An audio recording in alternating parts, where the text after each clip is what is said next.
Hi friends, இன்றைக்கி நம்ம சேனலில் ரொம்ப டேஸ்ட்டாக ரொம்ப ஈஸியாக எப்படி தக்காளி சாப்பாடு செய்யலான்னு பார்க்கலாங்க. இந்த மாதிரி செஞ்சு பாருங்கள், ரொம்ப டேஸ்ட்டாக இருக்கும். நம்ம சேனலை புதுசாக இருந்தால் நம்ம சேனலை சப்ஸ்கிரைப் பண்ணிக்கங்க. இப்போ வாங்க வீடியோக்குள்ளே போகலாம்.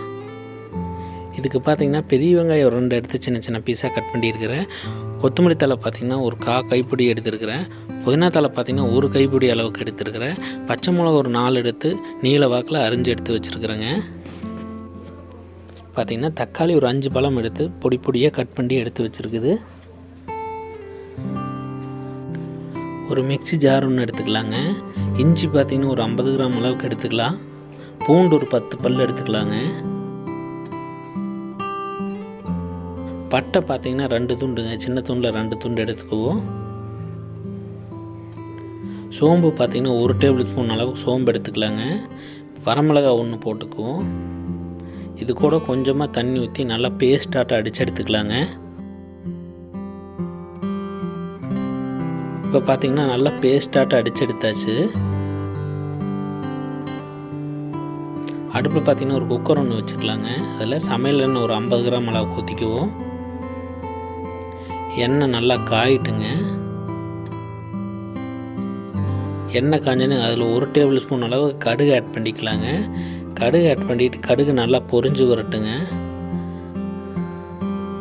கடுகு நல்லா பொரிஞ்சு வர டைமில் பார்த்திங்கன்னா நம்ம பெரிய வெங்காயம் இதில் ஆட் பண்ணிக்கலாங்க. அதுவோ பச்சை மிளகா ஆட் பண்ணிக்குவோம். இது நல்லா பச்சை வாசம் போகிற அளவுக்கு நல்லா வணக்கி விட்டுக்கலாங்க. இந்த பெரிய வெங்காயம் பச்சை மிளகாய் இதெல்லாம் நல்லா வணங்கி வரணும். வெங்காயம் பார்த்திங்கன்னா நல்லா வணங்கணுங்க. அதோட பச்சை வாசம்லாம் போகணும். அந்த அளவுக்கு நல்லா வணக்கி விட்டுக்கலாங்க. கொத்தமல்லி தழை ஆட் பண்ணிக்கலாங்க.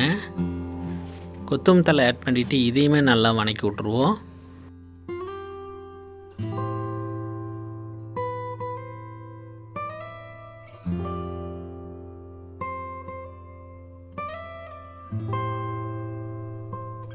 பார்த்திங்கன்னா தக்காளி ஆட் பண்ணிக்குவோம். தக்காளி ஆட் பண்ணிவிட்டு தக்காளியும் நல்லா வணக்கி விட்றலாங்க. தக்காளியோட பச்சை வாசமெல்லாம் போகணும். நல்லா வணக்கி விட்றலாம். தக்காளி நல்லா வேகணுங்க, வெந்து வரணும். இதை நல்லா கலரி விட்டுறலாங்க. இது ஒரு மூடி போட்டு ஒரு 5 நிமிஷம் அப்படியே விட்டுறலாங்க. 5 நிமிஷம் நல்லா வேகட்டும். மூடி போட்டு வேக வச்சா சீக்கிரம் வெந்து வந்துடும். இப்போ பார்த்திங்கன்னா தக்காளி நல்லாவே வெந்து வந்துடுச்சு. இதை எடுத்து நல்லா கலரி விட்டுறலாங்க.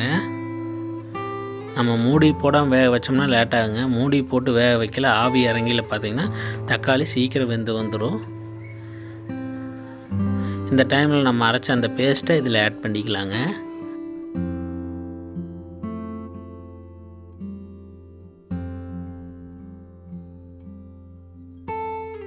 பேஸ்ட்டை ஆட் பண்ணிவிட்டு இதையும் நல்லா கலரி விட்டுறலாம். இந்த பேஸ்ட்டோட பச்சை வாசமெல்லாம் போகணும். நல்லா கலரி விட்டுறலாங்க.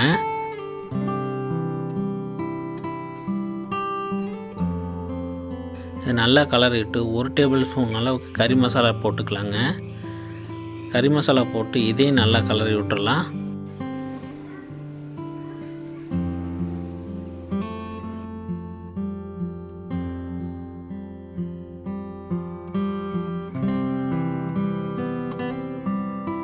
இப்போ பார்த்திங்கன்னா நல்லா கலரி விட்டாச்சு.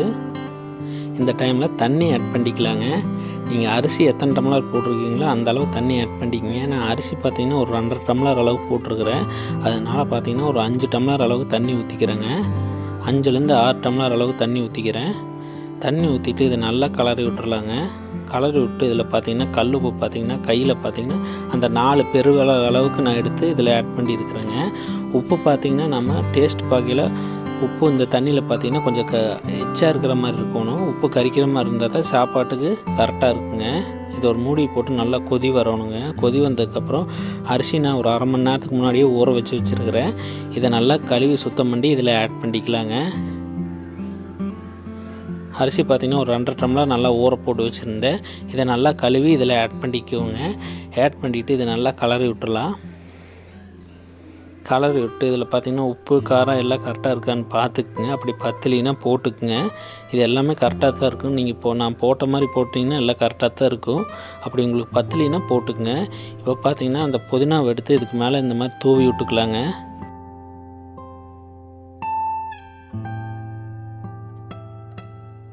தூவிட்டு இது குக்கரை மூடி போட்டு ஒரு 3லேருந்து 4 விசில் வரைக்கும் விட்டு எடுத்துக்கலாங்க.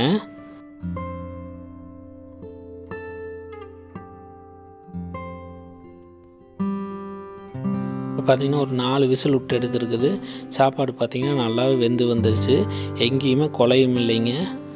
இதை எடுத்து நல்லா கலரி விட்டுறலாங்க. இப்போ பார்த்திங்கன்னா சாப்பாடு பார்த்திங்கன்னா எங்கேயுமே உடையாமல் நல்லா நீட்டாக வந்திருக்குது. எங்கேயுமே குழையும் இல்லை பாருங்கள். அந்தளவுக்கு நம்ம தண்ணியும் கரெக்டாக ஊற்றிருக்கிறோம். அதனால் குழையாமல் நீட்டாக வந்திருக்குதுங்க சாப்பாடு.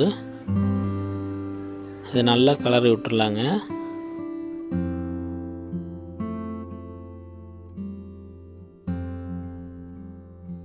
இப்போ பார்த்திங்கன்னா சுவையான தக்காளி சாப்பாடு ரெடி ஆயிடுச்சுங்க. இது செய்யறதுக்கு ரொம்ப ஈஸி. இந்த மாதிரி ஒரு டைம் செஞ்சு பார்த்திங்கன்னா ரொம்ப டேஸ்ட்டாக இருக்கும். இந்த வீடியோ பிடிச்சா அந்த வீடியோக்கு லைக் பண்ணிக்கங்க. அப்படியே நம்ம சேனலுக்கு சப்ஸ்கிரைப் பண்ணிக்கங்க.